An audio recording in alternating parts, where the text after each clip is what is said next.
Hello guys, आप सबका बहुत बहुत स्वागत है। तो फाइनली जितने भी आपने सबने मुझे क्वेश्चन पेपर्स दिए उन सबको मैंने स्टडी कर लिया है। और जैसे आप देख सकते हो, हर साल जब भी एग्ज़ाम्स होते हैं तो अलग अलग फ़ोल्डर्स में मैं अलग अलग क्वेश्चन पेपर्स को सेव करता हूं। इस बार के भी क्वेश्चन पेपर्स मेरे पास आ गए हैं और एक एक क्वेश्चन को देख के मैंने सेग्रीगेटेड कर लिया है अलग अलग सेक्शंस के हिसाब से।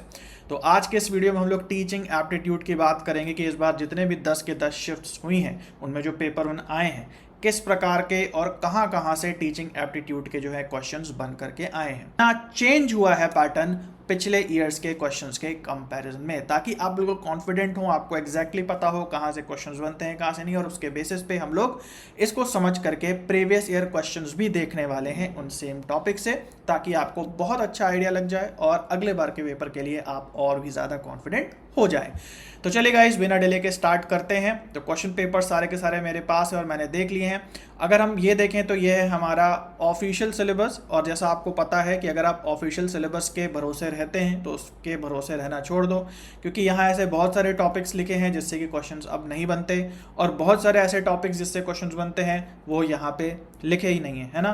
तो इसके भरोसे ना ही रहें तो अच्छा है, और खुद से तो मैं कहूँगा कि आप प्रीवियस ईयर क्वेश्चंस की आप भी एनालिसिस किया करिए। अगर नहीं करते हैं तो कोई बात नहीं, मेरे YouTube पे भी पूरा कोर्स बना हुआ है बेसिक्स में, जो कि प्रीवियस ईयर क्वेश्चंस पे ही बेस्ड है, तो इसको आप देख सकते हैं, ये आपके लिए फ्री में अवेलेबल है। इसके अलावा प्रीवियस ईयर क्वेश्चंस पे बेस्ड टेस्ट सीरीज जो है वो दिन में 2 बार आपको मिलती है। टेलीग्राम चैनल के माध्यम से नहीं ज्वाइन किया है तो ज़रूर से ज्वाइन कर लें, और वही चीज़ व्हाट्सएप चैनल पर भी आपको अवेलेबल होती है, वो भी फ्री में। इसके अलावा हमारी जो एंड्रॉयड पे ऐप है उस पर पेड सर्विसेज हैं, जैसे फुल कोर्स है जो कि अब बहुत ही जल्द अपडेट हो जाएगा फाइनल आंसर की आने के बाद, और प्रीवियस ईयर क्वेश्चंस भी जल्दी से जल्दी ऐड हो जाएंगे फाइनल आंसर के आने के। तो ये 2 सर्विसेज के बारे में हम लोग वीडियो के एंड में बात करेंगे। तो चलिए आगे बढ़ते हैं। और जैसे मैंने आपको बोला कि भाई आपको जो ऑफिशियल सिलेबस है उसे आपको बिल्कुल नहीं देखना है। हर साल जब भी पेपर्स होते हैं आपको एनालिसिस उसकी करना बहुत ज़्यादा ज़रूरी है। उसी से आपको पता लगेगा कि पिछले साल किस टॉपिक से बहुत ज़्यादा क्वेश्चन आ गए और इस बार एक भी क्वेश्चन नहीं आया, या कोई दूसरा टॉपिक है जिससे कि क्वेश्चंस इस बार ज़्यादा आ गए। उससे आपको फ्लक्चुएशन का पता लगता है, कॉन्फिडेंस आता है एंड ओवरऑल आइडिया बिल्ड होता है। ओके, तो कुछ सेक्शंस मैंने यहाँ पे लिखे हुए हैं और उसके बारे में हम लोग बात करेंगे कि कहाँ कहाँ से जो है क्वेश्चंस बन करके आए हैं। तो सबसे पहले बात करें, इस बार जो मैंने एनालिसिस की है, जो मैंने क्वेश्चंस देखे हैं, उसमें अगर हम बात करें टीचिंग एप्टीट्यूड की या रिसर्च एप्टीट्यूड की, तो बहुत बेसिक्स से भी जो है क्वेश्चंस बन के आए। इनफैक्ट पीपल एंड एनवायरनमेंट में भी कुछ क्वेश्चंस जो हैं वो इकोलॉजी, ट्रोपोस्फेयर, जो बहुत बेसिक्स में हम लोग पढ़ते थे जिनसे कभी क्वेश्चंस नहीं बनते थे, उनसे भी क्वेश्चंस बन करके आए हैं। तो आप देख सकते हो कि टोटल 9 क्वेश्चंस जो हैं अराउंड वो आपके बेसिक्स, मतलब कि कुछ नॉर्मल बातें हैं कि टीचिंग क्या होता है, एप्टीट्यूड क्या होता है, टीचिंग एंड लर्निंग में क्या डिफरेंस है, मतलब जो बहुत शुरुआत में आप चीज़ें पढ़ते हैं उससे भी काफ़ी ज़्यादा क्वेश्चंस जो हैं बन के आए हैं। ओवरऑल टीचिंग एप्टीट्यूड इस बार अच्छा पेपर था और इतना कठिन नहीं था, है ना। धीरे धीरे जैसे हम लोग आगे बढ़ेंगे, रिसर्च एप्टीट्यूड की बात करेंगे, लॉजिकल रीजनिंग की बात करेंगे, तो मैं आपको कंपेयर कराता जाऊंगा कि इस बार वो ज़्यादा कठिन थे या आसान थे एंड सो ऑन।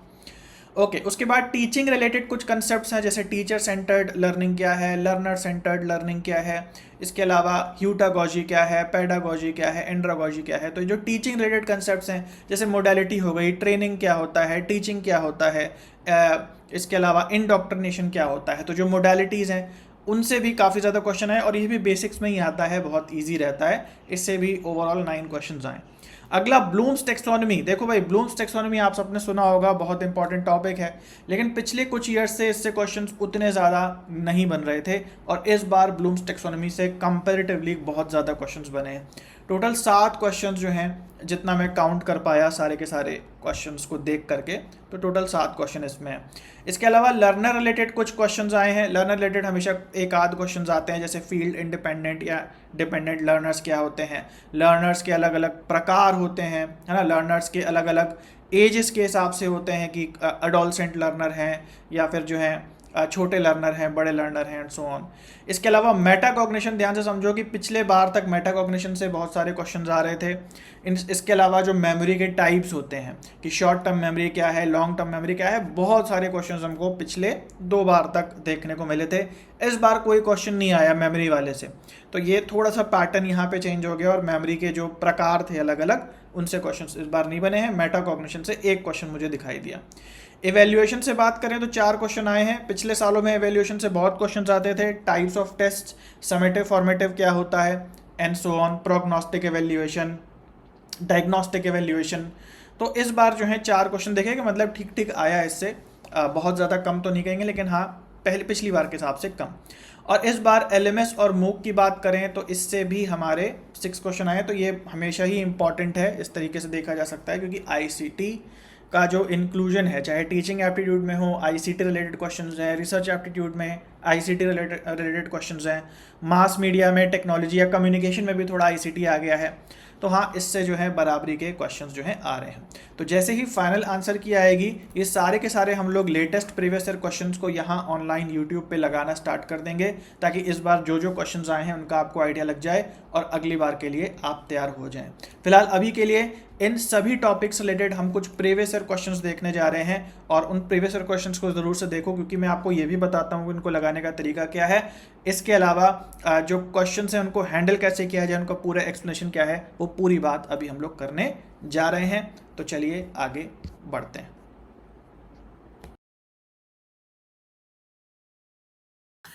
ये क्वेश्चन सितंबर 2024 से लिया गया है और ये टीचिंग एप्टीट्यूड से लर्नर्स के चैप्टर के अंदर से है। तो आइए इस क्वेश्चन को देखते हैं। यहां कह रहा है which of the following are the characteristics of mental development of adolescents. Adolescents यानी कि जो किशोरावस्था के, या जो किशोर होते हैं, किशोरावस्था के जो स्टूडेंट्स होते हैं, उनके क्या कैरेक्टरिस्टिक्स हैं, क्या गुण या लक्षण हैं उनके मेंटल डेवलपमेंट के, उनके दिमागी विकास से जुड़े हुए जो जो पॉइंट हैं वो हमें सेलेक्ट करने। तो यहां सबसे पहला पॉइंट कहता है increased ability to deal with abstraction. Abstraction का मतलब होता है जो चीजें स्ट्रेट नहीं समझी जा सकती, बहुत ज्यादा कॉम्प्लिकेटेड होती हैं समझने में, उनको हम कहते हैं एब्स्ट्रैक्ट कंसेप्ट्स। तो यानी कि जो किशोर होते हैं उनकी एबिलिटी ऐसे एब्स्ट्रैक्ट कंसेप्ट्स को, गूढ़ कॉम्प्लेक्स कंसेप्ट्स को समझने में बढ़ जाती है उनकी ability. Reviewing of hopes and aspirations, उनकी जो होप्स हैं, जो इच्छाएं हैं, जो एस्पिरेशंस हैं, जो महत्वाकांक्षाएं हैं, उनको वो रिव्यू करने लगते हैं, वो रिव्यू करते हैं, यानी उनकी समीक्षा करने लगते हैं। इंक्रीज्ड एबिलिटी टू अंडरस्टैंड, किसी कंसेप्ट को समझने की जो क्षमता है, एबिलिटी है, वो बढ़ जाती है। Increased ability to generalise the facts, facts को जनरलाइज करना। 4-5 बातें आपको दिखाई दी, उसमें से जो कंक्लूजन आपको मिला, क्या मिला, है ना, कई दोस्त आपने बनाए अपने जीवन में, उनसे आपको एक क्या कंक्लूजन मिला, है ना, यानी कि जो चीजें हुई आपके जीवन में, जो घटनाएं हुई, उनसे आप कैसे फैक्ट्स को जनरलाइज करते हो, क्या सीख आपको मिल रही है, वो समझने की जो क्षमता है वो बढ़ जाती है। एबिलिटी ऑफ प्रॉब्लम सॉल्विंग, किसी समस्या को कैसे सॉल्व करना है, इसकी भी जो क्षमता है वो किशोरों में बढ़ जाती है। अब आपको पॉइंट आउट करने हैं इनमें से कौन से जो पॉइंट्स हैं वो मेंटल डेवलपमेंट को दर्शाते हैं। तो अगर आप ये सारे पॉइंट्स देखें तो एक पॉइंट जो है यहाँ पे बी नंबर का, जो कि कह रहा है reviewing of hopes and aspirations. अब जो हमारी होप्स हैं, हमारे जो एस्पिरेशंस हैं, हमारे जो ड्रीम्स हैं, ये मेंटल डेवलपमेंट में नहीं आते, ये हमारे इमोशनल डेवलपमेंट में आते हैं, है ना। इमोशनल, साइकोलॉजिकल डेवलपमेंट आप कह सकते हो, पर्सनल डेवलपमेंट कह सकते हो। तो ये मेंटल डेवलपमेंट का पार्ट नहीं है। इसके अलावा बाकी जितने भी पॉइंट्स हैं वो सारे मेंटल डेवलपमेंट से एसोसिएटेड हैं। तो यहाँ पे तीसरा ऑप्शन सही हो जाएगा। सो गाइस, ये क्वेश्चन टीचिंग एप्टीट्यूड में आईसीटी पार्ट से है, 2025 में आया है। यहां कह रहा है which of the following is a free and open source software for creating delivering online courses. यानी कि ऑनलाइन कोर्सेज यानी मूक की बात कर रहा है। कह रहा है मूक का कौन सा प्लेटफॉर्म है जो कि फ्री है सबके लिए और ओपन सोर्स है, मतलब आप उसे अपने तरीके से कस्टमाइज भी कर सकते हो और डाउनलोड और यूज तो फ्री में कर ही सकते हो। तो एज अ स्टूडेंट आप नहीं, लेकिन आपको पढ़ाने वाली कोई ऑर्गेनाइजेशन वो इन सॉफ्टवेयर का यूज करके आपको कंटेंट वगैरह शेयर कर सकती है। तो कौन सा ऐसा मूक का प्लेटफॉर्म है जो फ्री है और ओपन सोर्स है? मूडल, यूडेमी, कोर्सेरा और एडेक्स। तो अगर आप थोड़ा सा जानते होंगे कि क्या चल रहा है आजकल ट्रेंड में, तो आपको यूडेमी और कोर्सेरा और एडेक्स भी बहुत अच्छे से पता होगा। देखो जैसे क्या है, इंडिया में ट्रेंड है ना कि हम लोग पढ़ाई जो करते हैं वो कॉम्पिटिटिव एग्जाम के लिए करते हैं कि हाँ भाई नेट करना है और कौन सा टीचर अच्छा पढ़ा रहा है, कौन मेरा नेट करवा देगा, या एसएससी का एग्जाम देना है, बैंकिंग देना है, कौन मेरी जॉब लगवा देगा। हम लोग यहाँ पे पढ़ते हैं इसके लिए कि भाई हमें जॉब लगनी है तो हमें पढ़ाई करनी है। बाहर के देशों में तो ये कोई गवर्नमेंट जॉब का ट्रेंड नहीं है, लेकिन बाहर के देशों में लोग जो भी अपना काम करते हैं ऑफिस वगैरह में, और जब उनकी छुट्टी होती है, यानी ब्लैक फ्राइडे आता है या न्यू ईयर की छुट्टी उनको मिलती है, तो उन 7-8 दिन में वो लोग सोचते हैं कि हम कोई नई स्किल सीख लें जो कि हमको प्रोफेशनली और अच्छा बनाए और हमारी स्किल्स बढ़े। तो उसके लिए क्या करते हैं, वहां पे ऐसा कॉम्पिटेटिव एग्जाम के तो ऑनलाइन प्लेटफॉर्म नहीं है कोर्सेज के, बट वहां जो प्लेटफॉर्म है वो यूडेमी है, कोर्सेरा है, और भी बहुत सारे हैं जहाँ पे स्किल बेस्ड छोटे छोटे कोर्सेज सिखाए जाते हैं। और उन कोर्सेज में ये नहीं होता है कि हाँ भाई इसको कर लोगे तो तुम्हारी जॉब निश्चित लग जाएगी, वहां बस अपने स्किल्स को अच्छा करने के लिए इन प्लेटफॉर्म पे चीजें सीखते हैं। हालांकि मैंने भी अगर मैं पर्सनल थोड़ी बात करूं तो मैंने भी यूडेमी पे कई कोर्सेज, जैसे वीडियो एडिटिंग हो गया, वेबसाइट डेवलपमेंट हो गया, एनिमेशन बनाना हो गया, ये सब मैंने सीखा है। और आप लोग भी, ये पर्सनल सजेशन है कि आप लोग भी इसको थोड़ा देख सकते हैं। हाउएवर ये जितने भी प्लेटफॉर्म्स हैं फ्री नहीं है, इनमें कोर्सेज बहुत महंगे नहीं है, जब डिस्काउंट चलता है तो 4-4, 5-5 सौ रुपए की भी कोर्सेज होते हैं, तो एक बार जरूर से आप लोग भी चेक कर सकते हो अगर इंग्लिश लैंग्वेज अच्छी है, क्योंकि ज्यादातर कोर्सेज जो है अंग्रेजी भाषा में। ओके, तो सही जवाब यहाँ पे मूडल है। मूडल जो है काफी सारे, जैसे मैं आईआईटी दिल्ली में था तो मूडल से ही हम लोग को वहाँ पे नोट्स डिस्ट्रीब्यूट किए जाते थे पढ़ाई के बाद। तो ये फ्री है, आप लोग भी डाउनलोड कर सकते हो। अगर थोड़ी टेक्निकल स्किल्स हैं तो आप लोग भी एक होस्ट कर सकते हो अपना ऑनलाइन टीचिंग का प्लेटफॉर्म मूडल को यूज करके। तो सही जवाब 1 है, मूडल। ये क्वेश्चन देखते हैं, टीचिंग एप्टीट्यूड का मोटिवेशन सेक्शन से क्वेश्चन है, जनवरी 2025 में आया है। यहाँ कह रहा है one must become teacher with intrinsic motivation. What is not the intrinsic motivation to become a teacher? कह रहा है यदि किसी व्यक्ति को टीचर बनना है तो उसके अंदर इंट्रिंसिक मोटिवेशन होना जरूरी है। और फिर आगे पूछ रहा है कि जो 4 ऑप्शन दिए हैं इसमें से कौन सा इंट्रिंसिक मोटिवेशन नहीं है। तो सबसे पहले समझ लेते हैं कि इंट्रिंसिक मोटिवेशन क्या है या एक्सट्रिंसिक मोटिवेशन क्या है। तो 2 प्रकार के मोटिवेशन होते हैं, extrinsic motivation and intrinsic motivation. तो इंट्रिंसिक का मतलब है, इंट्रिंसिक का मोटिवेशन का मतलब है जब किसी काम करने का जो मोटिवेशन है वो आपके अंदर आता है, जो प्रेरणा है वो आती है आपके अंदर से ही, आपको किसी बाहरी चीज की जरूरत नहीं है, आपको बस वो चीज करने का इतना मन करता है कि आप उस काम को करना चाहते हैं। ये एक इंट्रिंसिक मोटिवेशन है जो कि नेचुरल या प्रकृति प्रदत्त होता है।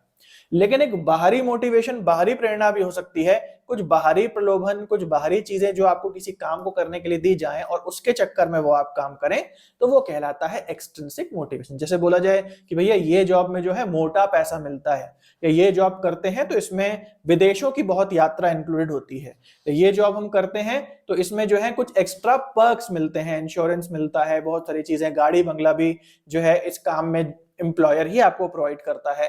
तो ये जो बाहरी चीजें, बाहरी प्रेरणा आपको मिलती है किसी काम में, ये एक्सट्रिंसिक मोटिवेशन कहलाती है।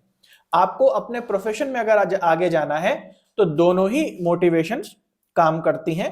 ऐसा नहीं है कि आप केवल इंट्रिंसिक मोटिवेशन, आप अंदर से ही कोई काम जेन्युइनली करना चाहते हो तो उसको करते ले जाओगे, अगर उसमें कुछ आपको एक्सट्रिंसिक नहीं मिल रहा है तो उस काम को आप बहुत लंबे समय तक शायद ना कर पाओ। इसका उल्टा भी बिल्कुल ठीक है कि अगर किसी काम में आपको बिल्कुल भी मजा नहीं आता, बिल्कुल भी अंदरूनी प्रेरणा आपकी नहीं है और बाहर से आपको बहुत सारी चीजें दी जा रही हैं, फिर भी आप उस काम से ऊब जाओगे, उससे बोर हो जाओगे।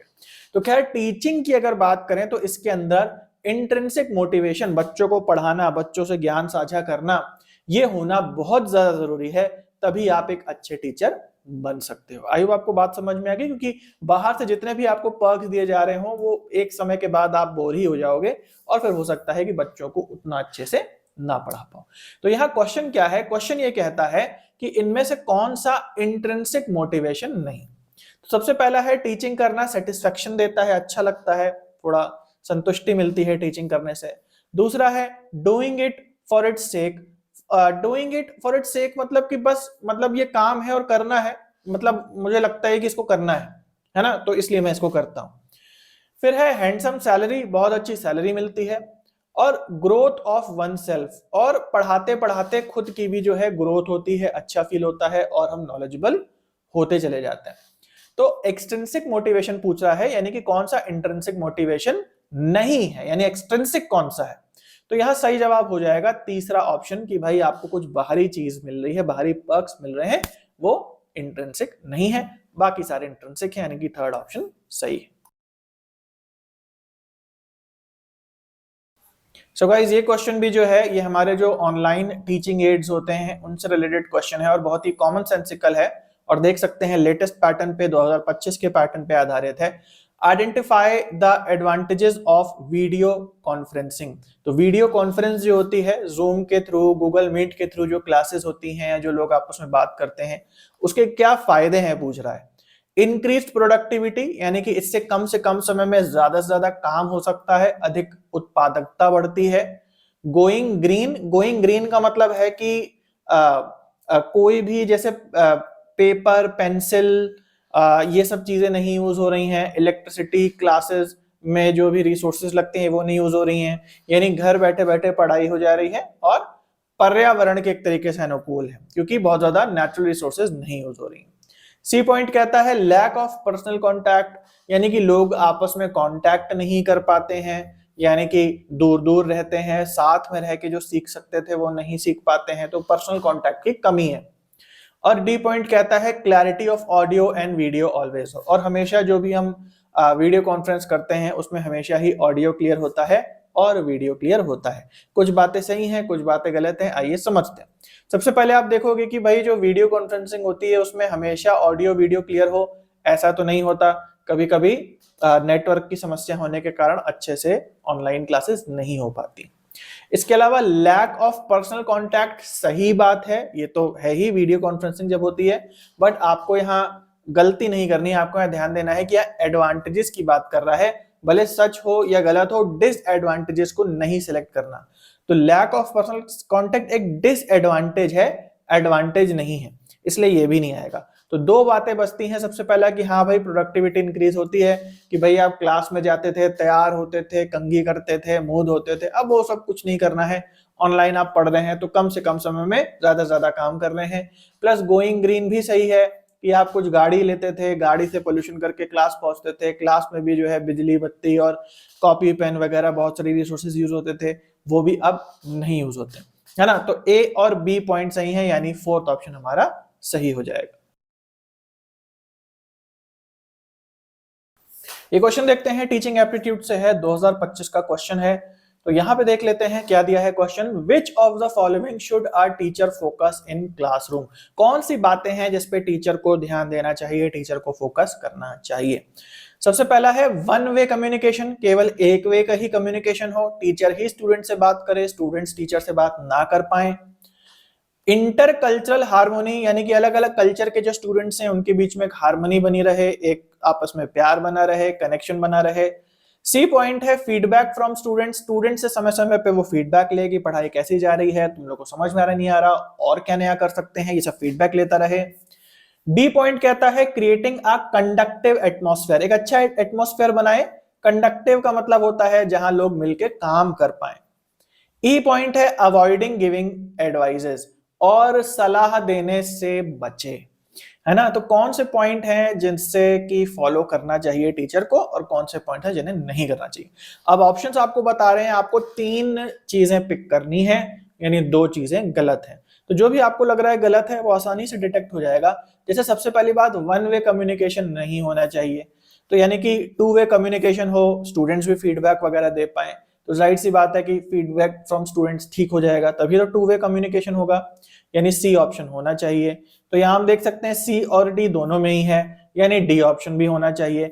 अब बच्चा हम ई ऑप्शन को सिलेक्ट करें या बी ऑप्शन को सिलेक्ट करें, तो बहुत इजी क्वेश्चन है वैसे तो। अगर आप ई क्वेश्चन को देखें तो लिखा है अवॉइडिंग गिविंग एडवाइजेस, कि किसी को सलाह ही ना दें, कोई बच्चा पूछ भी रहा है उसको सलाह ना दें, अवॉइड करें उसे, तो ये बात गलत हो जाएगी। जबकि इंटर कल्चरल हार्मोनी बनाए, सभी लोग मिलजुल के कार्य करें, तो अच्छी बात है। तो यानी कि सेकंड ऑप्शन हमारा सही हो जाएगा।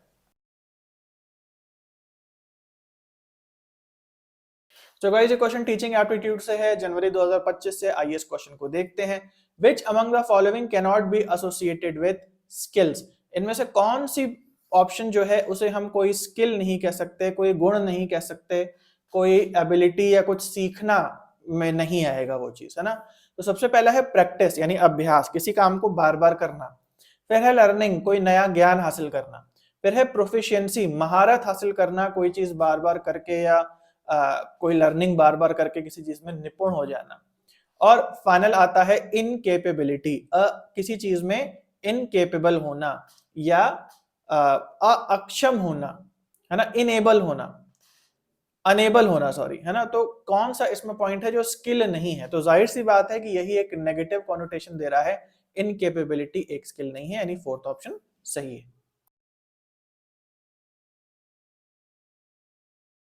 ये क्वेश्चन देखते हैं, जनवरी 2025 से टीचिंग पेडागोजी का क्वेश्चन है। यहां कह रहा है पेडागोजी रिफर्स टू, पेडागोजी का क्या मतलब है टीचिंग एप्टीट्यूड में। पहला ऑप्शन है टीचिंग लर्निंग प्रोसेस, जो टीचिंग और लर्निंग का जो प्रोसेस होता है वो उसको हम कहते हैं पेडागोजी। चाइल्ड साइकोलॉजी, एक छोटे बच्चे की क्या मानसिकता है, क्या उसका मनोविज्ञान है। टीचिंग मेथड, किस तरीके के हम मेथड यूज कर रहे हैं वो पेडागोजी में आता है। और evaluation and measurement of learning, यानी कि किस तरीके से लर्निंग को हम मापते हैं, उनको उसको एवेल्युएट करते हैं, मूल्यांकन करते हैं, ये आता है। तो थोड़ा कंफ्यूजिंग हो सकता है, लेकिन सही जवाब है टीचिंग और लर्निंग जो प्रोसेस है वो हमारा पेडागोजी कहलाता है। क्यों है, थोड़ा एक्सप्लेनेशन देख लेते हैं।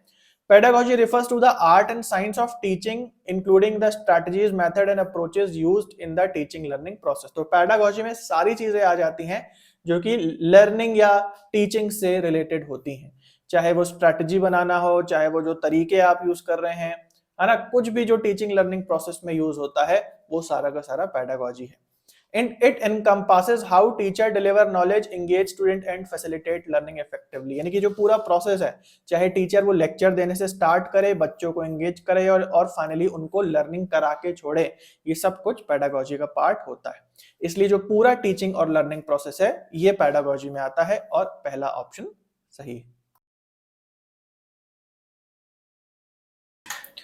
ये क्वेश्चन काफी इंपॉर्टेंट है, अगर अगस्त 2024 का ये क्वेश्चन है और यहाँ पे देख सकते हैं मैच कराना है कॉलम को। मूक के या स्वयं के क्वाड्रेंट्स दिए हैं, चतुर्थांश दिए हैं 1 से 4 तक। आपको अरेंज करना है कि कौन से चतुर्थांश पे या कौन से क्वाड्रेंट पे कौन सा पॉइंट आता है। एक है हमारा ई ट्यूटोरियल यानी वीडियो लेक्चर्स, दूसरा है ई कंटेंट यानी कंटेंट पीडीएफ के फॉर्म में, फिर है हमारा वेब रिसोर्सेज। वेब रिसोर्सेज मतलब कि जो फोरम वगैरह हो गया जिसमें क्वेश्चन आंसरिंग वगैरह होती है, और एक है सेल्फ असेसमेंट, खुद से आपके सामने एक टेस्ट आएगा जिसे आपको खुद से ही करना होगा। तो ये 4 चीजें मिला के कोई भी ऑनलाइन कोर्स बनता है मूक में या फिर जो स्वयं है, क्योंकि स्वयं भी एक मूक है। मूक का फुल फॉर्म है मैसिव ओपन ऑनलाइन कोर्सेज, स्वयं भी एक मूक में ही आएगा। या इनफैक्ट जो आप हमारे यहाँ भी कोर्सेज करते हो भी मूक का ही एग्जाम्पल है, उसमें भी 4 चीजें आपको मिलती है ना। तो ई कंटेंट आपको ऐप में ही दिख जाता है, वीडियो के नीचे वीडियो लेक्चर भी मिलता है, वीडियो लेक्चर से जुड़े हुए प्रीवियस ईयर क्वेश्चंस भी मिलते हैं जो आपको खुद ही लगा के खुद ही अपने मार्क्स देखने होते हैं, तो सेल्फ असेसमेंट हो गया। और बाकी के वेब रिसोर्सेज, डाउट सॉल्विंग वगैरह भी आपको मिलता है ना। तो कौन सा पहले आएगा कौन सा बाद में आएगा, तो हम यहाँ देख लेते हैं। बहुत ही सिंपल है, इसमें कुछ भी ऊपर नीचे नहीं किया गया है, बिल्कुल स्ट्रेट दिया गया है। पहले पे ही आता है वीडियो, दूसरे पे आ जाता है कंटेंट, टेक्स्ट कंटेंट, तीसरे पे आ जाता है फोरम वगैरह, और चौथे पे आ जाता है प्रीवियस ईयर क्वेश्चंस, या हम लोग प्रीवियस ईयर क्वेश्चंस देते हैं, जनरली स्वयं में मॉक टेस्ट डले होते हैं, बनाए हुए क्वेश्चन डले होते हैं, तो वो आ गए ना। तो कुछ भी उसमें हेर फेर नहीं करना है और इसलिए जो पहला ऑप्शन है वो सही हो जाएगा। सो गाइस, आई होप ये वीडियो आपको अच्छा लगा होगा, और इसी तरीके से अलग अलग सेक्शन के हम लोग वीडियोस ले आएंगे ताकि पूरा आपको आइडिया लग जाए कि कौन कौन से टाइप के जो क्वेश्चंस हैं वो पेपर 1 में इस बार बने अलग अलग सेक्शन से। तो इसके अलावा अगर आपने अभी तक हमारा फुल कोर्स का फ्री डेमो नहीं देखा है, अराउंड 20 से ज़्यादा लेक्चर्स तो उसमें फ्री ही डले हैं, तो इंटरफेस का आपको पूरा आइडिया लग जाएगा। और इसके अलावा टेस्ट भी 100 से ज़्यादा क्वेश्चंस डले हुए हैं, तो उनको भी आप ज़रूर से देख लो। यहाँ पे बहुत ही जल्द इसको अपडेट कर दिया जाएगा जैसे ही फाइनल आंसर की आती है। और प्रीवियस ईयर क्वेश्चंस भी नए डाल दिए जाएंगे, फाइनल आंसर की का ही वेट है। तो कोई भी आपको अगर जानकारी चाहिए इससे जुड़ी हुई तो यहाँ पे हमको आप व्हाट्सएप कर दें, और व्हाट्सएप पे आपको पूरा डेमो कैसे देखना है, सारे वीडियो ट्यूटोरियल वगैरह या पूरी जो जानकारी है, फीस स्ट्रक्चर क्या है, वैलिडिटी क्या है, वो बता दी जाएगी। तो चलो गाइस, आज के लिए इतना है, मिलते हैं अगले वीडियो में, तब तक के लिए सभी को बाय और टेक केयर।